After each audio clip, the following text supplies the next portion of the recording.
Assalamualaikum warahmatullahi wabarakatuh. Waalaikumsalam warahmatullahi wabarakatuh. Apa kabar? Alhamdulillah baik, Ibu. Semoga hari ini baik. Sebelum mulai pembelajaran, Ibu absen terlebih dahulu. Ada yang tidak hadir hari ini? Hadir semua, Bu. Hadir semua. Ya, Bu. Biar Ibu tahu orang-orangnya ya, di absen satu orang. Lepana Bunga. Hadir, Ibu. Rika Nur Aziza. Hadir, Bu. Rahayu. Hadir, Ibu. Oiria. Hadir, Ibu. Gunawan. Hadir, Bu. Hadir semua ya. Sebelum memulai pembelajaran kita berdoa dulu.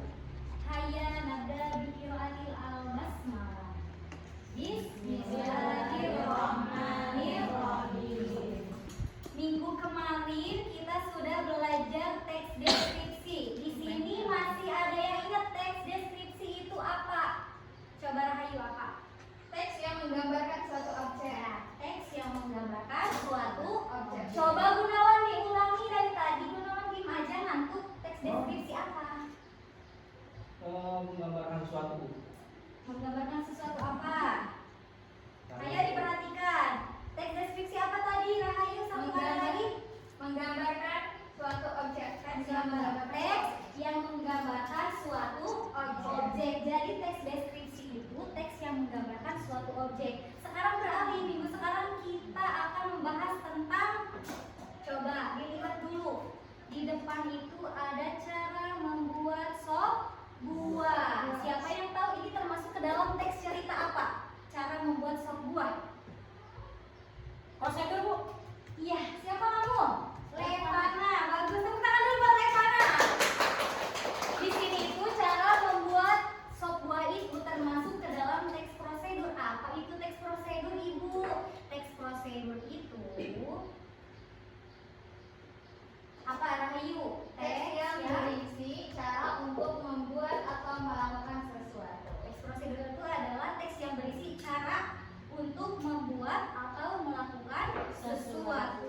Di sini kan membuat sop buah. Berarti ini termasuk dalam teks prosedur.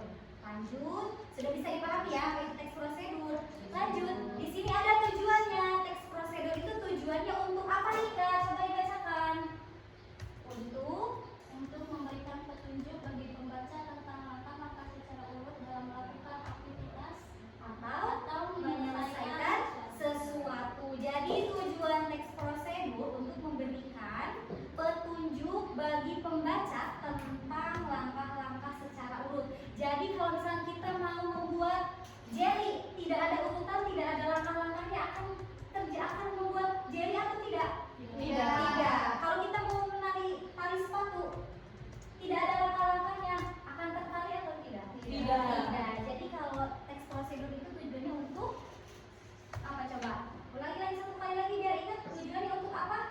Memberikan petunjuk bagi pembaca tentang langkah-langkah secara urut dalam melakukan aktivitas atau Menyelesaikan sesuatu. Lanjut, di sini ada ciri-cirinya. Yang pertama itu ciri-cirinya itu menggunakan kata kerja aktif. Ya.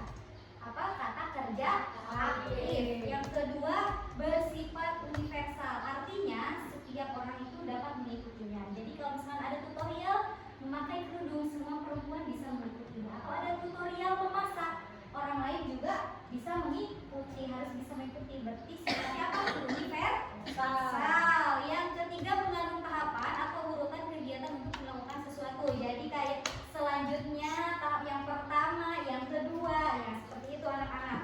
Yang keempat menggunakan kata keterangan. Kalau kata keterangan ada apa aja? Waktu, tempat, ukuran. Kalau misalkan mau membuat jelly, airnya berapa mili, ya, atau jelinya berapa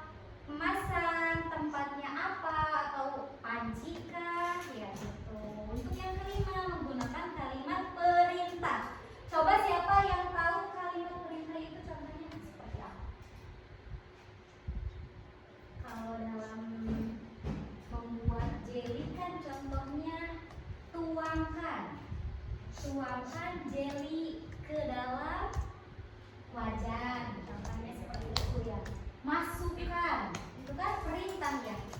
Tiriskan. Seperti itu. Bisa dipahami sampai sini? Bisa, Bu.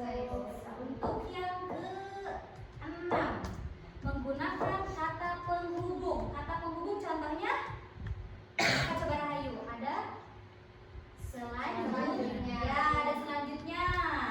Hoiria ngantuk ya? Coba Hoiria. Contoh dari kata penghubung apa? Satu aja. Kalau kata penghubung, contohnya masuk, masuk. Setelah itu kemana? Iya, bagus. Setelah itu makanya coba fokus. Mau berdiri dulu, breathing dulu. Iya, ibu mau. Harus semangat ya. Jadi kata penghubung itu selanjutnya, setelah itu, lalu, kemudian masukkan beberapa air ke dalam panci. Contohnya seperti itu ya. Bisa dipahami? Bisa, Ibu. Untuk yang selanjutnya kita beralih ke struktur teks prosedur. Struktur teks prosedur itu ada 4. Yang pertama itu tujuan. Jadi sebelum kita membuat teks prosedur itu harus ada tujuannya dulu. Tujuannya yang pertama tuh di sini ada contohnya itu cara membuat sop buah. Tujuannya itu cara membuat sop buah. Kemudian alat dan bahan. Sebelum kita membuat sop buah itu harus ada alat dan bahan terlebih dahulu. Kemudian langkah-langkahnya bagaimana cara kita membuat sop buah tersebut. Nah, itu langkah-langkahnya dan kemudian bentuknya. Seperti itu. Jadi, struktur teks prosedur ada berapa, Gunawan? Yang pertama, tujuan. Yang kedua, Hoiria, alat dan bahan. Yang ketiga, langkah-langkah. Penutup. Disimpulkan 1 sampai 4 apa aja coba lihat. Yang ke-1 ada Tujuan. yang kedua ada alat dan bahan, dan yang ketiga ada langkah-langkah. Maka yang keempat, penutup. Ya, bisa dipahami? Bisa. Yang terakhir, kaidah kebahasaan. Yang pertama itu kaidah kebahasaan teks prosedur. Mohon maaf agak keliru. Teks prosedur. Kalimat perintah. Jadi yang pertama tadi udah dijelaskan ya, pasti ada kalimat perintah kayak tuangkan, tiriskan, masukkan ya itu. Kemudian kalimat saran dan larangan. Jadi namanya jangan pakai merica. Namanya kalau misalkan bikin puding tidak boleh memakai merica. Menggunakan kata yang menandakan ukuran kayak tadi berapa mili atau berapa ukurannya. Kemudian yang terakhir menggunakan kelompok kalimat dengan batasan yang jelas. Seperti itu. Bisa dipahami sampai sini? Bisa. Ada yang ditanyakan? Kalau tidak ada yang ditanyakan, kita membuat sebuah kelompok. 2 orang.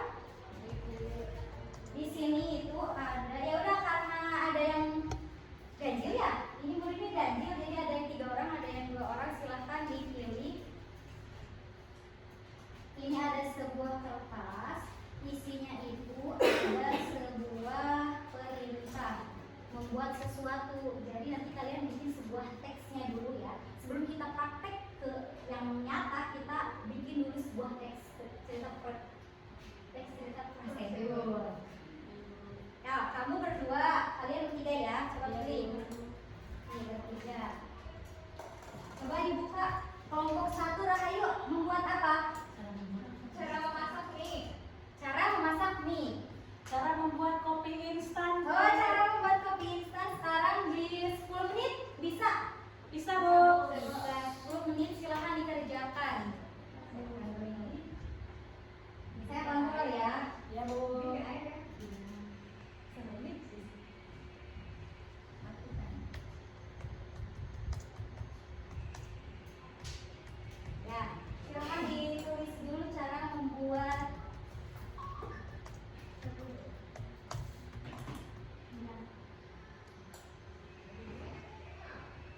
Ini siap bisa dinikmati. Iya.